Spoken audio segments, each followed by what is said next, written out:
Hello दोस्तों, उम्मीद करती हूँ आप लोग अच्छे होंगे। दोस्तों, अगर आपने हमारे चैनल को सब्सक्राइब नहीं किया है तो प्लीज़ सब्सक्राइब कर लें। घमंडी गुलाब। रेगिस्तान में एक गुलाब का पौधा था।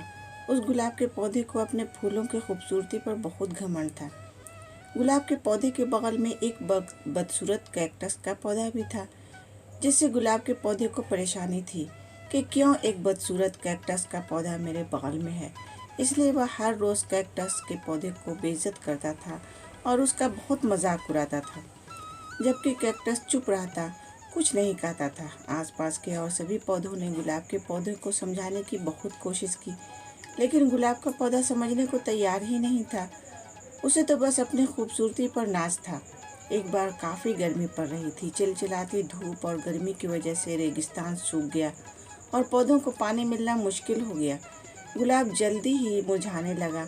उसकी खूबसूरत पंखुड़ियाँ सूखने लगी और उसने अपना रंग खोना शुरू कर दिया।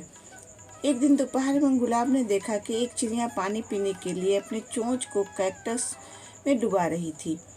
यह देखकर गुलाब के दिल में आया कि क्यों ना मैं भी कैक्टस से अपने लिए पानी मांगूं, लेकिन उसे कैक्टस से पानी मांगने में शर्म आ रही थी। लेकिन मरता क्या न करता, आखिर गुलाब ने कैक्टस से पूछ ही लिया कि क्या मुझे भी कुछ बूंद पानी का मिल सकता है। तो कैक्टस ने कहा, हाँ हाँ, क्यों नहीं।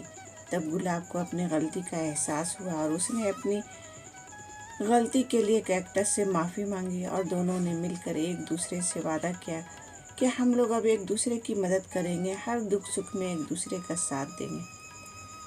तो दोस्तों, इस कहानी से हमें यही सीख मिलती है कि कभी भी किसी को उनकी खूबसूरती या बदसूरती से मत आंकिए।